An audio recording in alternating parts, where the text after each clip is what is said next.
Bonsoir. Je m'appelle Dimitri Matrigianis. Mon nom de famille est d'origine grecque parce que mes parents sont grecs. Je vis en France et je vais régulièrement en Grèce.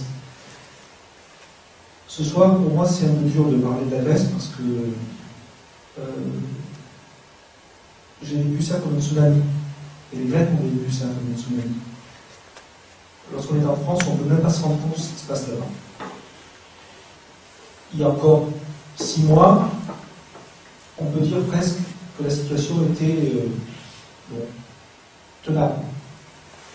On aurait pu avoir des citoyens en Grèce, des gens un peu comme vous et moi, là, assis, en discuter de savoir comment s'en sortir. Depuis 3 mois, c'est plus du tout le même pays.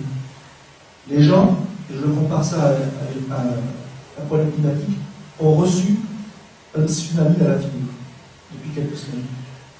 Pourquoi? Bon, je ne vais pas vous faire d'économie, je ne suis pas économiste. Hein. Je vais vous parler du concret, de ce qui se passe.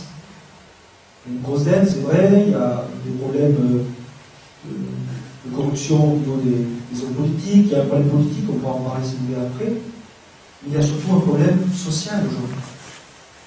C'est quoi le quotidien des Grecs aujourd'hui? C'est déjà les salaires de tout le monde divisés par 2.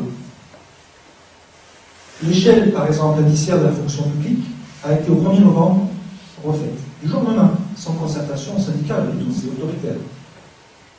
Le salaire le plus haut de la fonction publique grecque, c'était 2700 €. Du jour au lendemain, je suis haut fonctionnaire, 2700 €, il est passé à 1700 €. Et le plus bas salaire de la fonction publique est passé à 450 €. Les mieux payés, ce sont les maths. Les maths, ce sont les policiers qu'on voit, vous savez, les casques. Ils touchent 650 € pour faire ce travail. Et ça touche les gens du jour au lendemain. Qu'est-ce qui se passe d'autre? 30% des commerçants ont fermé. 30% des commerçants ont fermé. Lorsque vous circulez à Athènes entre le mois de juillet et aujourd'hui, vous avez sur des rues entières plus de magasins. Dans les grandes villes de Thessalonique et de Patras, plus de magasins. Les gens du jour au lendemain ont fermé boutique. Plus possibilité d'acheter le commerçant ne peut rien acheter, il n'a plus d'argent. Les banques ne fournissent plus un seul euro. Les banques aujourd'hui ne servent qu'à retirer l'argent. Les gens retirent leur argent. Il y a une totale désinformation en France de ce qui se passe en Grèce. Aujourd'hui, en Grèce, encore la semaine dernière, j'avais des échos, il y a des queues interminables devant la banque de Grèce, donc, au deuxième sous-sol. Les gens transforment leur argent en or, c'est-à-dire c'est la base des Élisabeth. Les banques sont en train de se vider. Il n'y a plus d'argent en espèces. Donc, deuxième chose, les salaires, bon, évidemment, le taux de chômage est en train d'exploser, il est officiellement autour de 17%, un petit peu moins. Les projections sont au-delà de 18, 19 dans l'année suivante. C'est largement plus, on en est certain, parce que les statistiques sont ce qu'elles valent, toujours pareil. La situation est catastrophique. Catastrophique. Dans les bateaux qui sont généralement les gens les mieux payés, les salaires ne sont plus versés. Un tiers de l'équipage est payé. Pourquoi un tiers? Parce que c'est tous les mois, il y a un tiers de l'équipage qui est payé. Ceux qui ont de l'argent, ce sont les armateurs en Grèce, hein, mais ils utilisent actuellement la situation économique pour ne plus payer. Le pire est à venir, parce que le pire, c'est la sécurité sociale. Il n'y a plus de sécurité. Les caisses ne peuvent plus payer, ne peuvent plus rembourser. Les pharmaciens ne peuvent plus avoir de médicaments, parce que les firmes étrangères, notamment françaises, ne veulent plus vendre des médicaments, parce qu'ils veulent du cash. Les pharmaciens ne peuvent pas faire des avances, donc il n'y a plus de médicaments. Ni dans les hôpitaux, pareil, les hôpitaux n'ont pas suffisamment d'argent pour payer, donc il y a de moins en moins de médicaments. C'est incroyable ce que je vais vous dire, mais c'est la réalité. La directrice du centre de contamination, la semaine dernière, a poussé un cri d'alarme. Les seuls, il commence à y avoir d'abord une recrudescence de la séropositivité, parce qu'il y a beaucoup de prostitution qui se crée, forcément. Et surtout, ce qui est impensable, c'est ahurissant, mais c'est pas, on m'a dit que, c'est la directrice du centre qui dit il y a de plus en plus de jeunes gens qui viennent, qui sont séropositifs, qui se sont, qui ont fait exprès de devenir séropositifs. Parce que la seule allocation en Grèce qui n'a pas été réduite, c'est la location qui sert pour les séropositifs, qui est de 650 €. Des gens préfèrent, plutôt que de ne rien avoir, c'est affolant de dire ça. Et en Grèce, il n'y a pas de RMI, il n'y a pas de RSA. Donc les gens, s'il n'y a plus de salaire, il n'y a plus rien. Il y a 6% de la population d'Athènes qui a quitté la ville. En l'espace de 6 mois, 6% de la population d'Athènes. 4 millions de personnes habitent à Athènes. Vous ne pouvez pas vous imaginer la situation qu'il peut y avoir. C'est impensable. Ça, du jour au lendemain. Du jour au lendemain. Sans compter ce qu'annonce régulièrement le gouvernement sur les ponctions au niveau des... tous les jours. Ça devient même, à un moment donné, on se dit, c'est pas où vont-ils chercher ça? La Troïka, parce que ça s'appelle comme ça en Grèce, c'est la Banque Centrale Européenne, le FMI et la Commission Européenne, veut absolument des résultats. Le gouvernement, absolument plus. Nous sommes sous un protectorat en réalité. Le gouvernement grec ne dirige plus rien.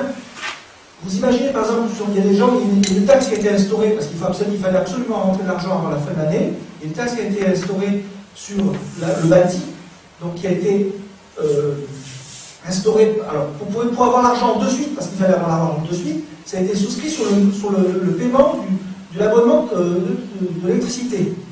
Vous avez des gens aujourd'hui qui vivent dans les Algéco parce qu'ils ont subi des tremblements de terre en Grèce, qui sont obligés, donc ils touchent à peu près 400 €, 300 € de retraite, des personnes âgées, qui sont obligés de payer cette taxe là ce mois-ci.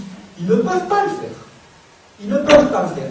La situation, elle est misérable. On retrouve, d'ailleurs les Grecs le disent, on approche les difficultés des années 40. Il faut savoir que la Grèce, dans les années 40, elle a souffert de la famine. Je veux dire, l'Angleterre a fourni de la nourriture pour les Grecs, parce que après la guerre civile, ça a été terrible. Et bien c'est dans cette situation que se trouve la Grèce aujourd'hui. Les gens ne peuvent plus payer tout ce qu'on leur... Je pourrais sortir une litanie de choses incroyables. Sur les voitures, par exemple, parce qu'à un moment donné, il a fallu dire que tout le monde paye des impôts. En Grèce, on ne payait pas les impôts lorsqu'on avait 5 000 € de revenus par an. Comme le gouvernement veut faire payer tout le monde, il a décidé de dire que on n'avait plus taxé sur le revenu, mais sur les biens personnels. Alors, les gens qui n'avaient pas de maison, on leur a dit, vous avez une voiture, donc votre voiture vaut 3 000 €, donc vous allez devoir payer. Donc les gens sont en train de ramener les plaques d'immatriculation dans les préfectures, parce que c'est comme ça que c'est les préfectures qui en disant, voilà, je vous laisse la voiture, j'en veux pas, je ne peux pas payer, moi les taxes, je ne veux pas. Voilà, je peux vous en raconter des tonnes, parce que vous ne croirez même pas si je vous dis. Et ça, c'est la situation aujourd'hui. Et je ne sais pas comment ça va finir. Je ne sais pas comment ça va finir. Parce qu'aujourd'hui, les gens n'en peuvent plus. Les gens n'en peuvent plus. Les gens qui, hier, étaient des ouvriers qui touchaient 900 ou 1000 €, surtout avec 300 €, il y a des familles entières qui n'ont plus d'argent. Il n'y a plus d'argent dans les banques.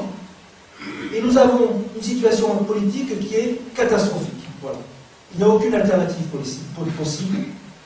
C'était le bipartisme pendant des décennies. C'était la corruption pendant des décennies. Et maintenant, il n'y a pas d'alternative politique. Voilà. Les seules alternatives politiques aujourd'hui, c'est la rue, c'est je ne sais pas quoi. Je ne sais pas quel peut être l'avenir. Personne n'est capable de dire. Aujourd'hui, la Grèce attendait impatiemment ses milliards pour tenir jusqu'au 15 décembre. Là, elle va les obtenir. Ça va reporter jusqu'au mois de janvier. Et puis au mois de février, je ne sais pas ce qui va se passer. Moi, je suis extrêmement pessimiste. Je ne sais pas du tout comment elle va être issue. Je suis incapable de vous dire. Le gouvernement ne tient plus rien, parce que la police ne tient rien du tout. On sent bien que, bon, on a bien vu ce qui s'est passé avec... vous savez, donc, le gouvernement a, juste à la veille des élections, à la veille d'annoncer le référendum, le Premier ministre a liquidé et a mis dehors tous les généraux de l'état-major de toutes les armées. Parce que ces officiers, donc, c'est ce qui est écrit en Grèce, moi je ne suis pas dans le secret, on dit nous ne participerons à aucune activité en dehors de nos casernes. Parce que ce qui s'est passé le 28 octobre en Grèce, ça a été le début d'un soulèvement. Il faut savoir qu'en Grèce, le 28 octobre, fête du jour de la fête nationale, où les gens sont dans la rue, ça n'a pas la même valeur que la fête nationale française. Le 14 juillet en France, bon, c'est plutôt l'armée qui défile. En vrai, c'est tous les gens qui défilent, ce sont les associations, ce sont les écoles. Donc, et à ce moment-là, dans toutes les villes, dans tous les villages, même j'y étais, moi, j'étais dans une ville de cœur pour une année, une ville de 120 000 habitants et de extraordinaire, et bien les gens ont demandé à tous les hommes politiques, à tous les institutionnels de quitter les estrades, les tribunes. Le président de la République a été obligé de quitter sous les huées à Thessalonique en pleurs. Et là, on était à 2 doigts de la